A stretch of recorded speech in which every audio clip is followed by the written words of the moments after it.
Hubungan baik antara kiai dan habib itu bohong. Yang ada hanyalah hubungan antara orang yang dimanfaatkan dan yang memanfaatkan. Artinya bahwa hubungan antara kiai dan habib itu hubungan yang tidak wajar karena terjadi antara orang yang memanfaatkan dan dimanfaatkan. TV Al-Waha Heart Inspiration. Assalamualaikum warahmatullahi wabarakatuh. Sedulur TV Al-Waha dimanapun Anda berada, dari kawasan Sejuk Beniwah Kerajaan Kecamatan Bojong Kabupaten Tegal Jawa Tengah, inilah channel TV Al-Waha Heart Inspiration.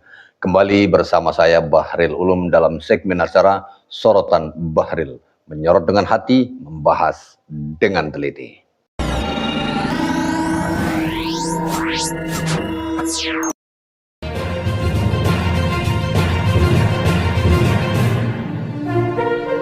Dengan teliti. Sedulur TV Al-Waha, ada sebuah tulisan yang sangat menarik dari Kiai Haji Imaduddin Usman Al-Bantani. Tulisan ini cukup panjang, sedulur TV Al-Waha. Akan saya bacakan tulisan ini, di mana ada sebuah pertanyaan, kenapa santri pendukung Habib Ba'alwi bisa disebut jahil murokab, fal murokab, summal murokab. Waduh, ini yang kita akan bacakan terlebih dahulu, sedulur TV Al-Waha. Nah, dalam tulisan ini, Kiai Haji Imaduddin Usman Al-Bantani mengawali, dalam diskursus nasab Ba'alwi, masih ada santri, bahkan kiai yang masih mendukung nasab Ba'alwi, padahal mereka tidak paham sedang mendukung apa dan siapa. Sedang merendahkan apa dan siapa. Fenomena santri-santri kibin dari sarang Rembang yang membuat video-video pembelaan itu menunjukkan standar kurikulum pesantren kita yang masih ada masalah. Entah direstui oleh pengasuhnya atau tidak, yang jelas mereka langsung menyebut diri sebagai santri sarang. Saya berharap mereka hanya inisiatif pribadi membuat video itu, agar ironi kurikulum pendidikan pesantren itu hanya bersifat personal, bukan merambat atas nama lembaga. Mari kita buktikan bahwa santri-santri kibin itu jahil murokab, fal murokab, summal murokab. Pertama, nasab Ba'alwi ditolak ulama dari masa ke masa, bagaimana sampai muncul kebohongan adanya ijma. Ada abad keempat Hijriah, nasab Ba'alwi tertolak oleh kitab sejarah. Di abad keempat, di Yaman sana, sedulur TV Al-Waha, ada kitab sejarah bernama Kitab Al-Iqlil, karya Hasan bin Ahmad Al-Hamadani, yang wafat tahun 334 Hijriah. Di dalamnya banyak menyebut nama ulama abad ketiga dan keempat Hijriah, tetapi tidak menyebut ada seorang ulama besar di Yaman bernama Ahmad bin Isa bin Muhammad An-Naqib. Apalagi mengatakan bahwa ia mempunyai anak bernama Ubaid.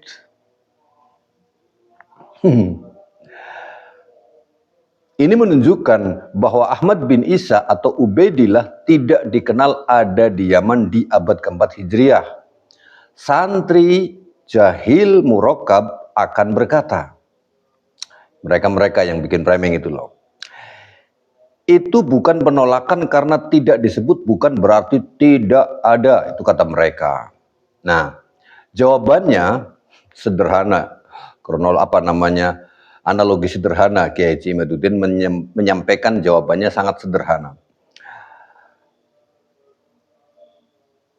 Ya, jawabannya sangat sederhana, sebagaimana ditulis Kiai Imad ini. Kalau Madrasah Aliyah Sarang angkatan tahun 2000 dalam buku induknya menyebut 30 nama siswa, tetapi tidak ada nama Rumail, itu menunjukkan bahwa nama Rumail memang bukan lulusan Madrasah Aliyah Sarang tahun 2000. Rumail yang mengaku lulusan Madrasah Aliyah Sarang tahun 2000 tertolak oleh data buku induk Madrasah Aliyah Sarang di tahun tersebut. Ini harus dipahami. Jadi kalau nggak ada data berarti memang nggak ada, kan gitu kan. Kita berbicara soal data, bukan pengakuan. Nah, gitu para mukibin ya. Paham ya? Masa sudah 3 tahun lebih belajar sejarah dan ilmu nasab belum paham-paham juga? Aduh, ini Kiai Imad menyindir ini. Kalau sudah belajar ilmu usul fikih dengan benar, akan bertemu dengan bab istishab dan mafhum mukhalafah. Akan paham logika sesederhana itu. Ya kan? Kalau nggak paham, aduh gimana ini? Kemudian kita lanjutkan. Abad ke-5 Hijriah, nasab Ba'alwi tertolak 3 kitab nasab. 3 kitab nasab. Di abad ke-5, nama Ahmad bin Isa dan anak-anaknya disebut. Ada 3 kitab nasab muktabar yang ditulis di abad ini, yaitu kitab Tahzibul Ansab, kitab Muntaqilatul Talbiyah, dan kitab Al-Majdi. Di dalam ketiga kitab itu disebut nama Ahmad bin Isa dan silsilah lengkapnya ke atas.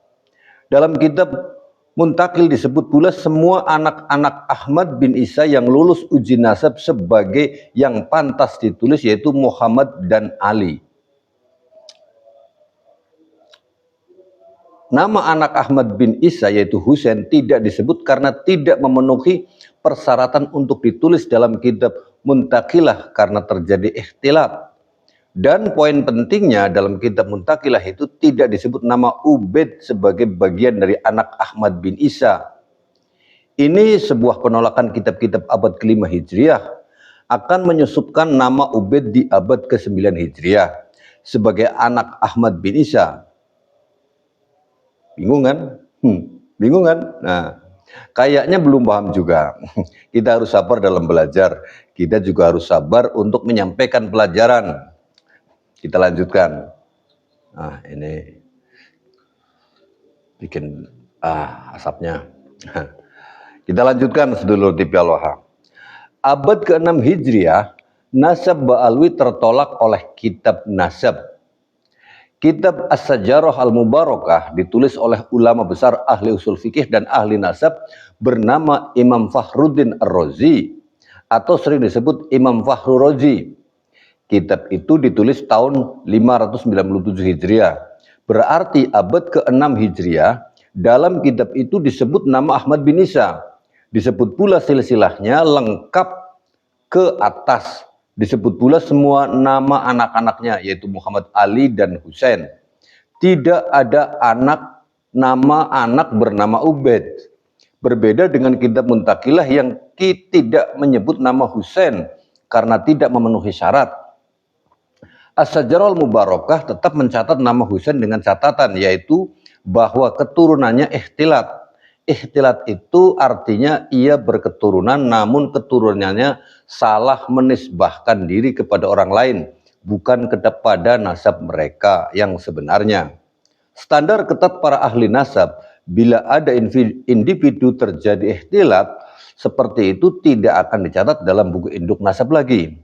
Jadi sudah ada 2 kitab nasab muktabar di abad ke-5 dan ke-6 Hijriah yang menyebut semua anak-anak Ahmad bin Isa yang berketurunan. Dan maaf, tidak ada nama Ubaid disebutkan, baik disebut secara jelas atau disebut dengan catatan seperti Husain. Logikanya, jika nama Husain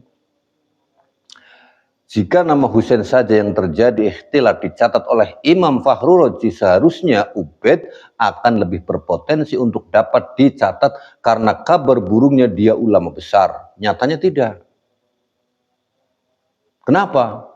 Karena Ubaid ini bukan anak Ahmad bin Isa. Bukan hanya itu, ia sebenarnya, jangan kaget, tarik nafas. Tapi ini rahasia ya, tidak pernah ada di alam dunia. Aduh. Nggak pernah ada di dalam dunia yang namanya Ubaid itu, bro, ya. Kita lanjutkan lagi. Kita lanjutkan sedulur. Abad ke-6, nasab Ba'alwi dan tokoh-tokohnya ditolak eksistensinya oleh kitab sejarah. Di Yaman, pada abad ke-6 Hijriah ada 2 kitab sejarah yang ditulis oleh orang Yaman. Pertama, kitab Tobaqot Fuqahail Yaman. Yang kedua, kitab Tarikh Musalamah Al-Lahaji. Kitab yang pertama dikarang oleh Ibnu Syamroh, ia wafat tahun 586 Hijriah. Ia harusnya semasa dengan Muhammad Syahid Mirbad.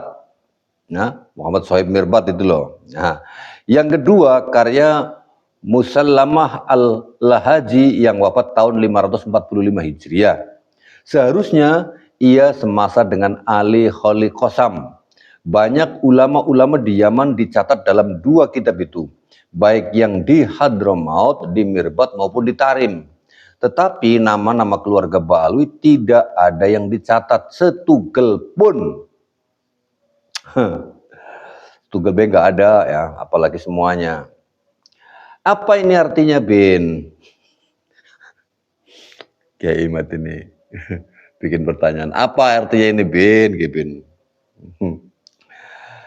Artinya di Yaman itu abad ke-6 nggak ada yang kenal Ubaid, Alwi, Kholi, Qasam, dan Sohib Mirbat. Nggak ada. Jangan marah, ini kenyataan. Jadi kalau santri Kibin ada yang kirim Fatihah kepada nama-nama Ba'alwi tadi, 100% nggak ada yang nyampe. Orangnya juga nggak ada sih ya. Bagaimana Syekh Ali Jum'ah yang hidup 1000 tahun kemudian bisa yakin pada nasab Alwi bin Ubaid atau Muhammad Sohib Mirbat atau Ali Kholi Qasam yang ada di Tarim, padahal orang yang satu masa saja, jangankan tahu dia keturunan Nabi, kepada sosoknya saja nggak kenal. Aneh kan? Bin, bicara tentang Ubaid, Anda mau percaya Syekh Ali Jum'ah atau Imam Ibnu Syamroh yang semasa dengan dan tetangganya Ubaid? Lalu tentang Sohib Mirbat, bagaimana nasab Sohib Mirbat diijma oleh santri-santri Kibin tahun 1447 Hijriah. Padahal ulama besar yang hidup satu daerah dan satu masa saja nggak tahu. Nggak ada yang tahu dia dilahirkan atau tidak. Nggak ada yang tahu dia syahid atau bukan. Lah kok setelah 1000 tahun berani-beraninya santri Kibin menyatakan ijma. Apa nggak takut dosa? Pertanggungjawaban ijma'nya ilmiahnya di mana, bro? Selanjutnya kita lanjutkan lagi. Abad ke-7 dan ke-8 Hijriah, nasab Ba'alwi ditolak oleh kitab-kitab nasab. Ada kitab bernama Al-Fahri, kitab Al-Asili, kitab As-Sabat Al-Musan, ditulis di abad ke-7 dan ke-8 Hijriah. Semua menyebut Ahmad bin Isa, menyebut silsilahnya ke atas, menyebut anak dan keturunannya, tetapi tidak ada satupun yang menyebut nama Ubaid. Lalu Kibin tahu dari mana bahwa Ahmad bin Isa punya anak bernama Ubaid? Pokoknya ijma gundulmu. Salah mencintai lebih baik daripada salah membenci. Aduh, itu udah banyak yang ngomong kayak gitu tuh Kibin. Kiai-kiainya yang Kibin juga begitu ngomongnya. Kibin. Itu sama saja Anda mengatakan lebih baik minum air beracun karena kelihatannya jernih daripada membuang air yang keruh padahal mungkin bisa disaring. Kenapa Anda harus memilih dari dua kesalahan? Anda bisa benar mencintai dan benar membenci. Kita diperintahkan untuk membenci sebagaimana kita diperintahkan untuk mencintai. Karena ada hadisnya, Bin, riwayat Ahmad. Tali iman yang paling kuat adalah cinta karena Allah dan benci karena Allah. Ya, Bin? Aduh. Pokoknya ini ada tulisannya ini. Pokoknya imat itu pengadu domba, pemecah belah hubungan baik antara kiai dan habaib. Bin. Nih, dengerin. Beliau Kiai Imat mengatakan gini. Kalau ente mengatakan pokoknya imat itu pengadu domba, pemecah belah hubungan baik antara kiai dan habaib. Bin. Saya bukan memecah belah, cuma ngasih tahu bahwa habaib itu bukan keturunan Nabi, tapi keturunan Kaukasia. Bukan memecah belah, cuma ngasih tahu ya. Lalu mengenai yang Kibin katakan hubungan baik antara kiai dan habaib itu bohong. Hubungan baik ya, hubungan antara kiai dan habaib itu bohong. Gak ada yang baik hubungan baik. Itu bohong, itu lebih pas disebut hubungan yang tidak wajar. Oh, hubungan yang tidak wajar. Atau hubungan orang yang dimanfaatkan dan orang yang memanfaatkan. Itu sedulur TV Al-Waha. Hubungan antara Kiai dan Habib itu bukan hubungan baik, tetapi lebih kepada hubungan orang yang memanfaatkan dan dimanfaatkan. Tajam ini. Atau hubungan yang tidak wajar. Hubungan orang yang dimanfaatkan dan orang yang memanfaatkan. Ini tajam ini. Ben, masa ada kiai pesantren mencium tangan santrinya yang ba'alwi? Mungkin maksudnya ingin mempraktekkan seperti ketika Ibnu Abbas, ahli bait Nabi, dicium tangannya oleh Zaid bin Sabit, sahabat Nabi. Itu bagus-bagus saja kalau benar yang dicium tangan oleh kiai itu cucu Nabi. Kalau kayak ba'alwi, sudah jelas bukan cucu Nabi, plog grup saja G, akhlak aslinya tetap akan mengikuti akhlak G loh. Aduh. Samailnya bukan Samail keturunan Nabi. Coba perhatikan dan renungkan. Apakah akhlaknya Rizik dan Bahar itu akhlak cucu Nabi? Apa akhlaknya Aldo dan Gribo itu akhlak cucu Nabi? Sekali-kali Kibin beranilah beristikharah. Setelah istikharah baca doa Allahumma arinal haqqo haqqo warzuqna tiba'a wa arinal batila batila warzuqna istinaba 7 kali. Ya. Ketika Kiai Kibin mencium tangan Ba'alwi dilihat oleh muridnya, maka muridnya itu akan tertanam jiwa budak terhadap anak itu dan klannya. Kalau guru saya saja begitu menghormati, apalagi saya. Kalau dia sudah sampai rumah jadi kiai, maka akan dengan mudah dia menjadi mangsa oknum Ba'alwi yang memeras hartanya. Dengan salah mencintai seseorang yang berperilaku buruk, kamu sebenarnya sedang memfasilitasi mereka untuk terus menyakiti orang lain. Cinta tanpa ketegasan adalah bentuk pembiaran terhadap ketidakadilan. Setiap tetes cinta yang kamu berikan pada tempat yang salah adalah jatah cinta yang seharusnya bisa kamu berikan kepada orang yang benar-benar layak menerimanya. Kita kembali kepada kitab abad ke-7 dan ke-8 yang menolak Ba'alwi. Kata santri Kibin, abad ke-8 Hijriah ada kitab As-Suluk yang mencatat nama Ba'alwi lengkap dengan silsilahnya. Yakin? Jangan ngaku-ngaku, malu, Bin. Itu nasabnya Jadid, bukan nasab Ba'alwi. Ba'lawi dan Jadid itu bukan saudara, enggak ada kaitan, Bin. Mungkin Kibin bertanya, dari mana Anda tahu bahwa itu nasabnya Jadid dan bahwa Jadid bukan saudara Ba'lawi? Ya dari kitab-kitab sejarah, Bin. Makanya baca kitab sejarah. Jangan taklid aja. Mana kitab sejarahnya? Baik, Bin. Lihat kitab As-Suluk sendiri ya. Apakah di sana ada nama Ali Kholi Qasam? Apakah ada nama Muhammad Sohib Mirbat?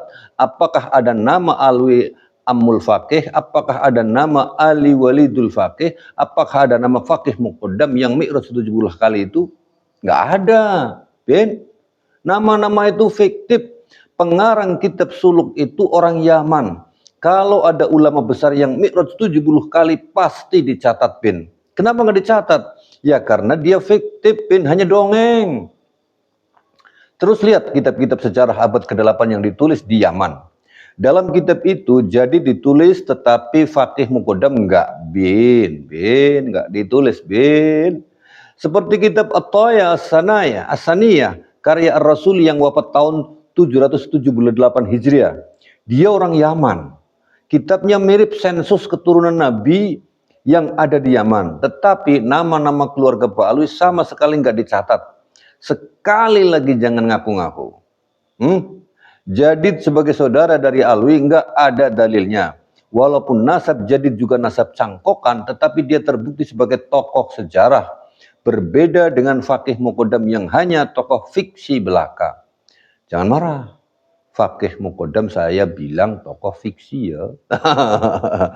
Karena memang kenyataan historisnya seperti itu. Lihat juga kitab Mir'atul Jinan karya Imam Yafi'i. nama Yafi juga disebut oleh santri Kibin dalam video. Tetapi dia hanya nyebut nggak tahu isinya dan nggak tahu yang berkaitan dengan detailnya. Kalau santri Kibin faham isinya dan mafhumnya, santri Kibin akan langsung tobat. Kenapa ulama-ulama di Yaman semacam Abil Khais Ibnul Jamil dan Ali Al-Ahdal disebut oleh Imam Yafi'i, tetapi pujaannya Fakih Muqaddam nggak disebut? Kalau paham arti dari sebuah diam dari para penulis kitab sejarah, pasti nyesek. Nyesek. Pasti nyesek. Masa iya seorang yang di abad 9 ditulis sebagai tokoh yang begitu wow, tetapi di abad ke-8 satu pun nggak ada yang menyebut kesejarahannya secuil pun. Tapi santri Kibin biasanya pura-pura pelon dan menghibur diri dengan kata-kata tidak disebut bukan berarti tidak ada. Lebih baik salah mencintai daripada salah membenci. Kubrek. Nah, rasakanlah akibat dari cintamu dan pujianmu kepada yang fiktif. Sementara yang nyata seperti kiai yang juga tetanggamu kadang kau abaikan. Gustur yang sudah nyata seorang yang soleh dan jelas keturunan siapa kau hina sebagai pendusta nasab yang gak jelas keturunan siapa kau bela dengan mempertaruhkan segalanya. Jadi kebawa emosi deh. Kiai Imat ini ada saja tulisannya.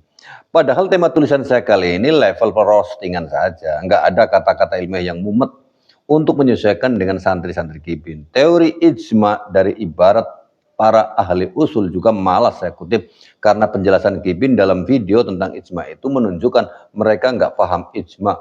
Masa ada orang nyantolin nasab di abad ke-4 Hijriah lalu diijma oleh Ali As-Sakron tahun 895 Hijriah. Padahal telah tertolak oleh kesunyian selama 550 tahun.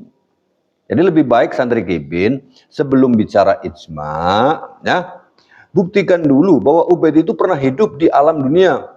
Tunjukkan mana kitab yang sekali saja menyebut namanya di abad 4, 5, 6, 7, dan 8 Hijriah. Kalau sudah ada, baru kita bicara tentang ijma. Ijma itu tidak sesederhana kitab-kitab dasar dalam usul fikih. Di dalamnya ada pendalaman filosofis yang penuh perdebatan tentang kata ummah atau mujtahidin, dalam takrif tentang kata asar yang harus dipahami para Kibin. Jika kata asar saja tidak paham, ya kalau kita bicara ijma untuk suatu kasus itu enggak nyambung dan sia-sia. Saya kasih kisi-kisinya nih. Nah, tentang pendalaman filosofis nasab Ubaid yang ada di abad 4 Hijriah dan klaim ijma di abad 9 Hijriah. Itu terkait kata asar yang harus dipahami dulu oleh santri Kibin sebelum bicara tentang ijma, lalu perbedaan antara kapan suatu kesepakatan bisa disebut ijma dan kapan hanya disebut hujah. Itu juga harus paham dulu. Apakah ijma yang sampai kepada kita dengan khobar ahad itu hujah atau bukan?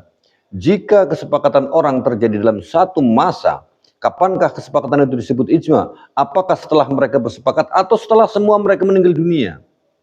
Kibin dalam video-videonya ada yang bicara ijma sukuti. Apakah Kibin tahu bagaimana pandangan ulama usul tentangnya? Apakah ijma sukuti itu adalah ijma atau ia hanya hujah? Bisa disebut hujah dengan syarat inqirad atau tidak dengan syarat inqirad dan lain-lain, Ben. Banyak yang harus Anda pahami sebelum berhujah dengan ijma. Dalam tulisan tentang ijma ini sengaja saya tidak menyebutkan referensi kitab apa, karena seharusnya ini adalah sesuatu yang sudah dipahami santri yang sudah berani berbicara di hadapan publik. Silahkan cari sendiri di kitab usul fikih, hampir di semua kitab ada. Tetapi jangan kitab usul fikih dasar. Semua ini standar santri dalam usul fikih. Nah, panjang sekali Sedulur TV Al-Waha. Tulisannya ini masih panjang, tapi videonya sudah panjang juga ini Sedulur TV Al-Waha. Intinya bahwa Anda sebagai santri-santri yang mengaku santri sarang, janganlah menjadi orang yang hanya berpandangan sempit. Belajarlah. Nun sewu bukan sedang mengajari ya, bukan sedang mengajari. Jangan sampai menjadi jahil murokab, fal murokab, sumal murokab. Bodoh boleh, tapi ya jangan murokab lah. Terus belajar Sedulur TV Al-Waha, terutama kepada Kibin-Kibin ini yang mengaku santri Rembang dan terus membela membela Ba'alawi. Pembelaan itu harus dengan pembelaan yang rasional, jelas, terdata semuanya. Bukan asal melakukan pembelaan. Kalau membuat sebuah pembelaan hanya dengan istilah-istilah yang mudah dipatahkan, buat apa? Menyesal sendiri. Nah, Thuluthi Pialwaha rasanya masih terlalu panjang, tulisannya sebenarnya masih panjang. Kita akhirnya saja sampai di sini. Saya Bahril Ulum. Assalamualaikum warahmatullahi wabarakatuh.